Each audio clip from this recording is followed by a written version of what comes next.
እበላለሁ ብዬ ልበላ። የሚነፋ ነገር ይንፋ። ኧረ እባክህ አንተ ልጅ ክፈት። ከፍትም በቃ አባዬ አልከፍትም። ለእድርተኞችም ነገራቸው በቃ። አዎ በቁሜ እንኳን ባልጠቅም ሞቼ እንኳን ቢያንስ ገንዘብ ትበላብኛል። ክፈትና መፍትሄው ላይ እንነጋገርበታለን። ምንም የምንነጋገረው ነገር የለም። በቃ እኔ መሞት ነው የምፈልገው አልኩህ እኮ እንዴ። ችግር የለውም የኔ ልጅ ክፈት። በአንተ ተጠልቼ እንዴ አግባ ትለኛለህ። ኪሴ ልክ እንደ አናቴ ተመልጦ ማን የትኛዋ ሴት ናት የምታገባኝ?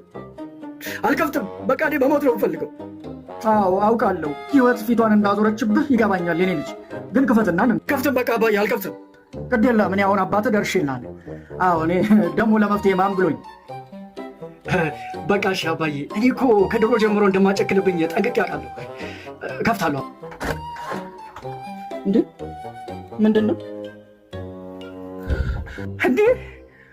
እንድትገላገለ የፈለገ ነዋ። እንዲህ በቀላሉማ አልሞታት። ወይኔ እበላለሁ ብዬ ልበላ።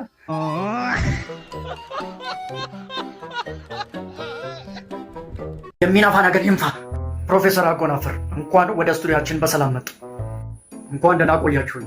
እንግዲህ ፕሮፌሰር የበርካታ መጽሐፍት ደራሲ መሆኑን እንግዲህ ሀገር የሚያውቀው ነው። ለታዋቂዋም የፊልም ባለሙያ ጥሩ የፊልም ሀሳቦችን እንደሚሰጧት መረጃው ደርሶናል። ልክ ነኝ አይደል? አዎ።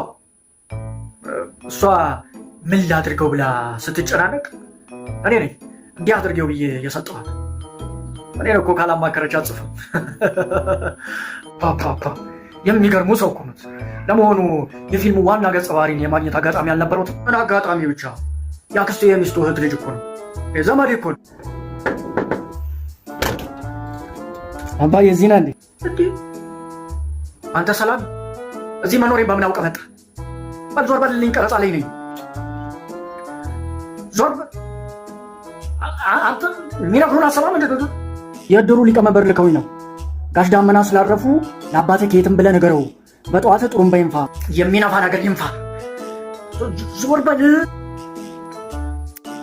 ነፊ የሆነው ነው እንዴ? ፕሮፌሰር ነኝ እያሉ በሳክስ ሆዴን ሲነፉኝ ነበር። ፕሮፌሰር እኮ ነኝ።